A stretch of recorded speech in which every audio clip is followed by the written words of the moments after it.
Thank you very much. Please, let's enjoy ourselves. This is a tremendous moment for Jim and your family, and let's just enjoy ourselves for a little while.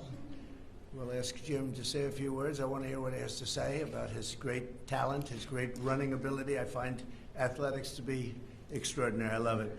Thank you for being here, and today is my privilege to present our nation's highest civilian honor, the Presidential Medal of Freedom, to a legendary athlete and a legendary runner, Olympian and true American patriot, former Congressman Jim Ryun. Jim, congratulations. Fantastic.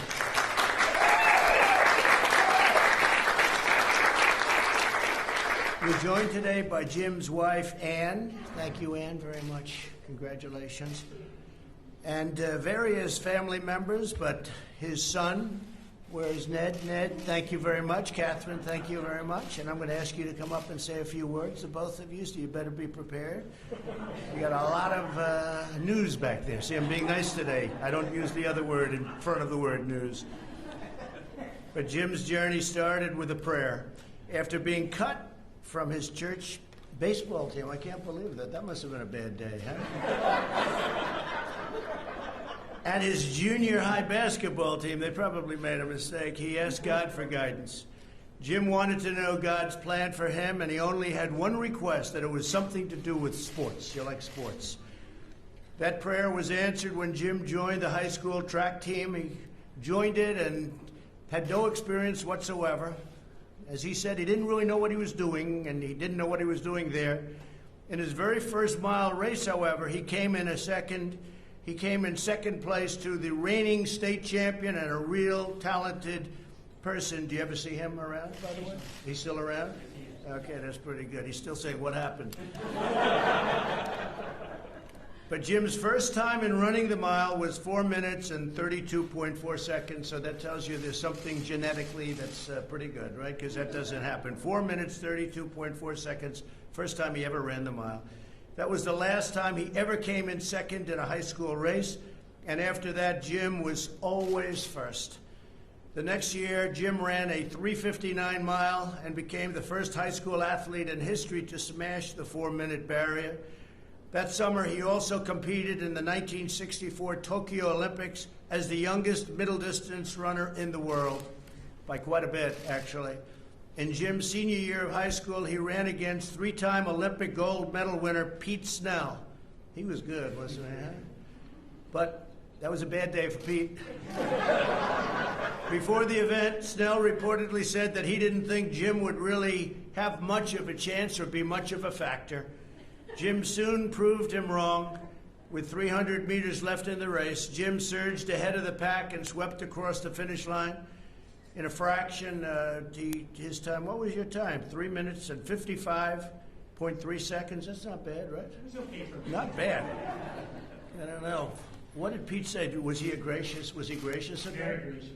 But he was a great runner. I mean, he was a great runner. This was also a stand in high school. It right now stands in high school as a record 35 years. It took 35 years to break that record. When ESPN ranked the greatest high school athletes, listen to this, this is incredible. When ESPN ranked the greatest high school athletes of all time, all sports, they listed Jim Ryun as #1. That's not bad for a guy who couldn't make his baseball team, right?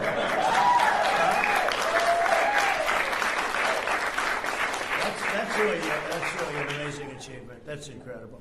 Jim continued his extraordinary athletic career at the University of Kansas. In 1966, he set his first world record in the mile at a time of 3 minutes and 51.3 seconds, becoming the first American to do so in more than 3 decades. After the race, a young fan ran up to him and asked for his autograph. That fan would soon become his future wife. That was a good autograph. That was Ann. Oh, you two are so lucky that happened. Huh? I wonder where you'd be, I guess. That's fantastic. Great, Ann. In 1967, Jim ran an incredible 3.511 mile, which would stand as the world record mile for almost a decade. Jim still describes it as the easiest race he ever ran. Is that right? It was magic. Amazing. It was magic. To this day, it's the last time an American set the world record in the mile. So that was a while ago. What is the world record right now? So you're 351. 343. 343 or so, huh? Okay. It's a long time, right? They've training and lots of other things, right? Well, yeah, some of the other things aren't so good. We have breaking news now. This could be the big story today. That's great. But that is some long period of time that he held the record. In 1968, Jim proudly represented Team USA at the Mexico City Olympics and won the silver medal for the 1500. And he competed in 1972 at the Munich Olympics with great distinction. A few years later, Jim retired from running. He had been on the cover of Sports Illustrated 7 times, was ranked Sportsman of the Year in 1966, was inducted into the Kansas Sports Hall of Fame, and received the immortal nickname Master of the Mile, and he was. I remember it. I shouldn't tell you that, but I remember a lot of your races. They weren't even close, actually. In 1975, he founded the Jim Ryun running camps. For the past 45 years, Jim has helped teach thousands of young people to reach their fullest and best athletic potential. He has been a dedicated mentor to campers and shared in the critical importance of a Christian faith. He's very devoted to Christianity. In 1996, Jim was elected to the House of Representatives, and he went on to serve 5 terms in Congress. I wish we had him now. We have some great people in there, though, I tell you. We have some great, dedicated, hard workers, and they've done a terrific job, right? Wouldn't you say that? I think so. Some really great ones. But he served 5 terms from Kansas, 2nd District. He was a principled, committed, very tough, and beloved lawmaker. That's what they said. He was tough and yet beloved. That's a rare combination. Jim has personified the greatness of our country throughout his life, whether he was running on a track race or whether he was doing anything there was, running an office or running for office. He was always the top person. People respected him more. I've heard it for a long time. I'd ask about him, and they'd say when he was in Washington, he was just a respected person. He's a giant of American athletics, a dedicated public servant, and a man of charity, generosity, and faith. He's a great man, actually. Jim, thank you so much for your unfailing devotion to our country, and congratulations on a lifetime of incredible success, not only athletically. That was obviously a big deal, but what you've done in life and even with your family has been just incredible. So I'd like to congratulate you very much. And before we present you with the incredible, beautiful medal, I'd like to ask maybe Catherine and Ned to come up and say a few words, if you'd like, and talk about your father, please.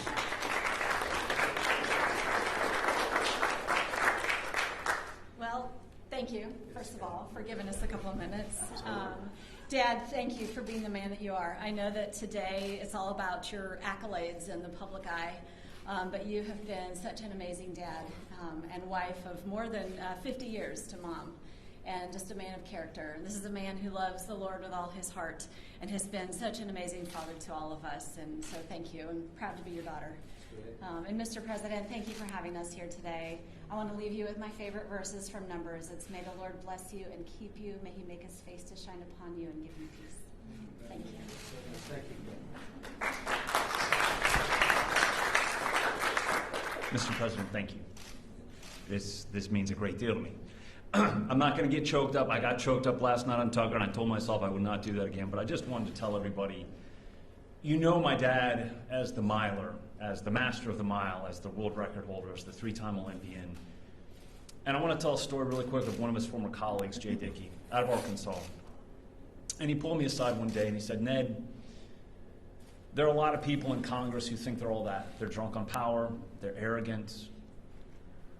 He's like, your dad walks the halls as one of the most humble, gracious people I know, but the thing about your dad is there are very few people in the world that can say they were ever the very, very best at what they did in all of the world. In a world full of billions of people, you were the absolute best at what you did. And your dad was. But you would never know that because he's so gracious, he's so kind, and he's so humble. And I tell people this, all the time, the sacrifice, everything that went into being the very best in the world, and yet you would never know it. You could have a conversation with my dad, and when he talks with his fans and he gives them autographs and he shares a few moments with them, the graciousness that is displayed as an example to me as his son, and I tell people this all the time, the integrity and the honesty, the nobility that he has shown in life, if I can be half the man that he is, it'll be a triumph. Thank you.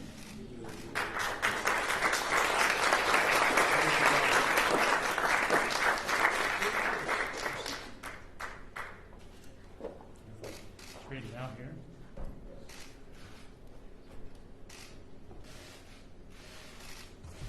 Mr. President, I learned a long time ago when you have such great introduction, thank you for the comments, and you have your children saying wonderful things, it's probably a good idea to find the exit while you're ahead. So I am considering that. However, I want to make some few remarks. Mr. President, thank you. On the behalf of my family, which includes my wife of 51 years, and yes, she did chase me down, our children and grandchildren, our dear friends who have traveled far and wide, thank you for bestowing on me this high honor of the Presidential Medal of Freedom. On behalf of them, I accept that and I thank you for this privilege. These achievements we are celebrating began with a simple prayer. You actually talked about that a moment ago. After being cut from the church baseball team, junior high basketball team, and I never made the junior high track team, I began ending each day with this simple prayer. And by the way, I would throw it out there for you that if you're looking for something, this would be a good way to start. Dear God, I'd like my life to amount to something. I believe you have a plan for my life. I'd appreciate your help in figuring it out. And if you could help me out, make a plan that would include sports of some kind, I'd really appreciate it. Thank you, and good night. God indeed show up in a huge way, answering my simple, heartfelt prayer. I finally made my first athletic team, the Wichita East cross-country team, my sophomore year in high school. God gave me a former Marine, Bob Timmons, to coach me. I wasn't even supposed to be at East High School. Southeast High was just down the street from where I live. But as I didn't have plans to go to college, I instead went across town to East High School to go to a Vo-Tech school to be a draftsman so I could follow my father and brother and work at Boeing. But as we know, God works in mysterious ways, his wonders to perform, and in my first year of running, I became the national high school record holder. 18 months after starting to run seriously in 1964, I became the first high school boy to run a mile in 4 minutes, a feat which many had thought impossible until Coach Timmons, who we affectionately called Timmy, had me sit with him on a bus ride from Kansas City back to Wichita in my sophomore year. He told me, Jim, I think you can be the first high schooler to break 4 minutes. Being perfectly honest, I thought at the time he might be just a little crazy. Every reality begins with a dream, a seed of inspiration, and Timmy planted that seed. And I wanted to believe him that maybe, just maybe, it was possible. I committed to it, took ownership, and in the blazing hot summer days and in the bitter cold winters of Kansas, began running 100 miles a week, week after week, month after month, many of them run in the dark after school, all to compress those countless hours and thousands of miles into running 4 laps in less than 4 minutes. Not only would I break the 4-minute mile my junior year in high school, several months later, I would find myself pouring every ounce of strength down the home stretch of the 1964 Olympic trials, making the Olympic team at 1,500 meters, winning by mere feet at the age of 17. It was the beginning of an amazing 8 years. I would set the American record in the mile at 18, then would follow Timmy to the University of Kansas wearing the famous pink and blue colors, winning NCAA titles. I can still hear our beloved Pat Timmons cheering me on even today. Pat Timmons and Timmy would become godparents to our children, and Ned would become, let me try that again, they were grandparents to our children, and Ned would be the God's father, son of our daughter. I'll get that out. Let me try it one more time. Godparents to our son, Ned. I would make 2 more Olympic teams, the world record in the mile multiple times, the world record at the 1,500, the world record in the half mile, the indoor world record in the mile and half mile, the American record in 2 miles, and helped set numerous world records, various relay teams. And that's after being cut from the church baseball team, so. This boy from Wichita, Kansas, would one day have written on his name on a piece of wood and buried it in hopes that someday someone might find it and remember him and would make the cover of Sports Illustrated 7 times, all of that before the age of 25. In a day and age when many think it's appropriate to dishonor our flag, I will tell you it is one of the greatest honors and privileges of my life to represent this amazing country and to wear the stars and stripes on my chest while racing in the 60s and 70s. There was such pride and love of country, and I cannot tell you, Mr. President, how much I appreciate your full-throated championing of this great country.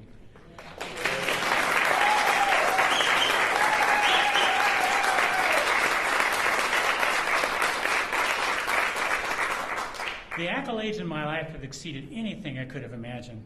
And now, Mr. President, with the Medal of Freedom bestowed on me by truly one of the greatest Republican presidents is such a great honor.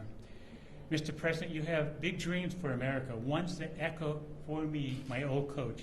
Instill a dream, what could be, and then pursue of everything you have. Your dream of keeping America and the American Republic great and then making her greater is an epic and noble pursuit. My wife, Ann, our daughter, Catherine, our son, Ned, and Becca, and our 4 grandchildren, along with our dear friends present today, join you in the pursuit of helping make this a reality. Mr. President, it may surprise you, time diminishes us all. I no longer run 4-minute miles. In fact, I'm not sure I can run a 4-minute half mile. And while the applause and cheers of men fade, nothing can take away from me those moments when I was young and full flight down the final backstretch, the wind in my face, wings on my feet, powering away from my opponents. There was a purity in those times when my mind overcame a tired body, and for those few glorious moments, I would slip the bonds of the physical and I was free. I had won, and I look back now, realizing my running career was a celebration. There's no doubt in my mind that we were all made for a purpose. I was made to run. I was also made to glorify God in all that I do.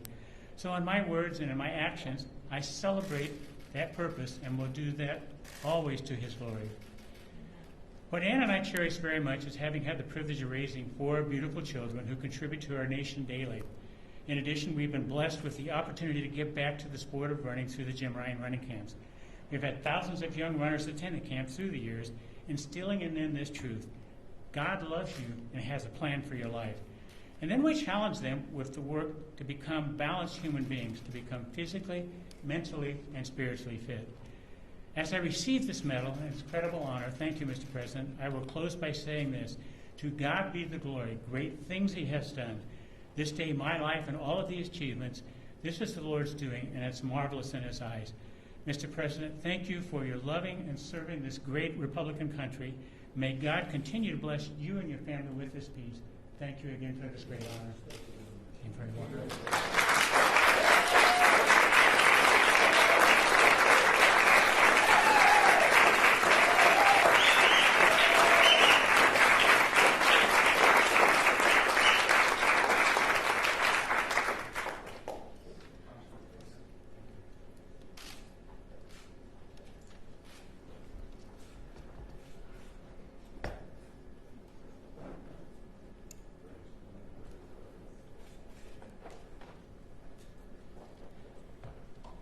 Jim Ryun is a world-class athlete and a highly respected former member of Congress.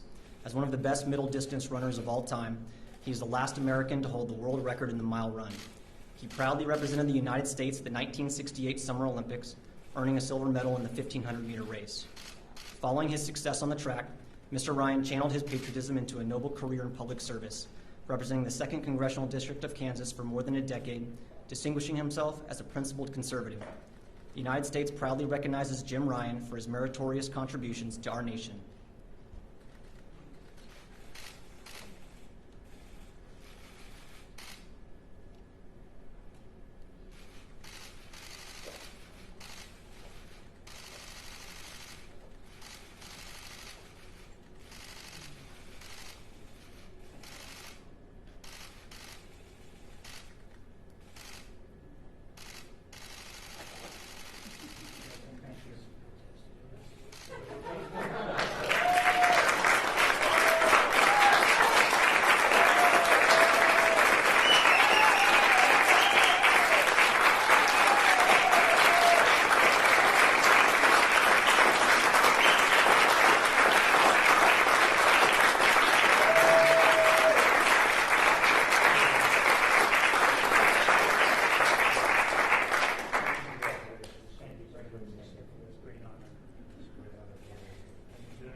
President.